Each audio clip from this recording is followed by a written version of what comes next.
கலாத்தியர் 3 அதுல 26வது வசனத்திலிருந்து பாத்தீங்க அப்படின்னா, நீங்கள் எல்லாரும் கிறிஸ்து இயேசுவை பற்றும் விசுவாசத்தினால் தேவனுடைய புத்திரரா இருக்கிறீர்களே. ஹalleluya. இயேசுவின் மேல் விசுவாசம் வைக்கிறதுனால நீங்கள் தேவனுடைய புத்திரராக, இயேசுவின் பிள்ளையாக மாறிவிட்டீங்க. அது மட்டும் இல்ல, உங்களில் கிறிஸ்துவுக்குள் ஞானஸ்தானம் பெற்றவர்கள் எத்தனை பேர்களோ அத்தனை பேர்களும் கிறிஸ்துவை தரித்துக் கொண்டார்களே. ஹalleluya. இந்த ஞானஸ்தானம் அப்படிங்கிறது, நான் இல்ல ஆண்டவரே, நீங்க எனக்குள்ள வந்து வாசம் பண்ணுங்க, என் லைஃப்பை உங்க கையில தரேன், நீங்க என்ன சித்தம் வச்சிருக்கிறீங்க, நீங்க என்ன பிளான் வச்சிருக்கீங்க, நான் அதை நோக்கி போவேன் அப்படின்னு நம்ம வாழ்க்கைக்கு ரட்சகராக இயேசு கிறிஸ்துவை தெரிந்து கொள்கிறோம். ஹalleluya.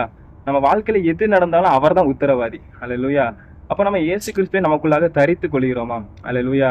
அது எத்தனை பேர் விசுவாசிக்கிறாங்களோ அத்தனை பேரும் இயேசு கிறிஸ்துவை தரித்துக் கொள்கிறார்கள். ஹalleluya. அவ்வளவு அருமையான ஒரு வசனம். ஹalleluya. யாரா இருந்தாலும் சரி, யூதனா இருந்தாலும் சரி, கிரேக்கரா இருந்தாலும் சரி, அடிமையா இருந்தாலும் சரி, சுயாதீனா இருந்தாலும் சரி, ஆணா இருந்தாலும் சரி, பெண்ணா இருந்தாலும் சரி, அதெல்லாம் ஒரு விஷயம் இல்ல. இயேசுவை பெற்றுக்கொண்டாங்களா, நாம் எல்லாரும் ஒன்றா இருக்கிறோம், நாம் கிறிஸ்துவுக்குள் ஒரே சரீரமா இருக்கிறோம் என்று பவுல் சொல்கிறார். ஹalleluya.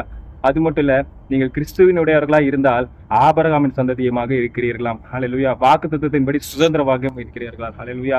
ஆபிரகாமுக்கு என்னென்ன ஆசீர்வாதங்கள் கொடுக்கப்பட்டதோ, இந்த பைபிள்ல என்னென்ன ஆசீர்வாதங்கள் எல்லாருக்கும் கொடுக்கப்பட்டதோ, அது எல்லாத்துக்கும் நாம் சுதந்திரவாளியாக இருக்கிறோமா. ஹalleluya.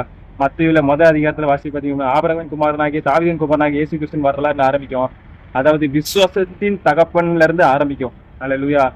அந்த ஆபிரகாமின் குமாரனாகிய இயேசு கிறிஸ்துவின், தாவீதின் குமாரனாகிய இயேசு கிறிஸ்துவின் குமாரனாகிய என்னுடைய பேரும் உங்களுடைய பேரும் சேர்க்கப்பட்டது. ஹalleluya.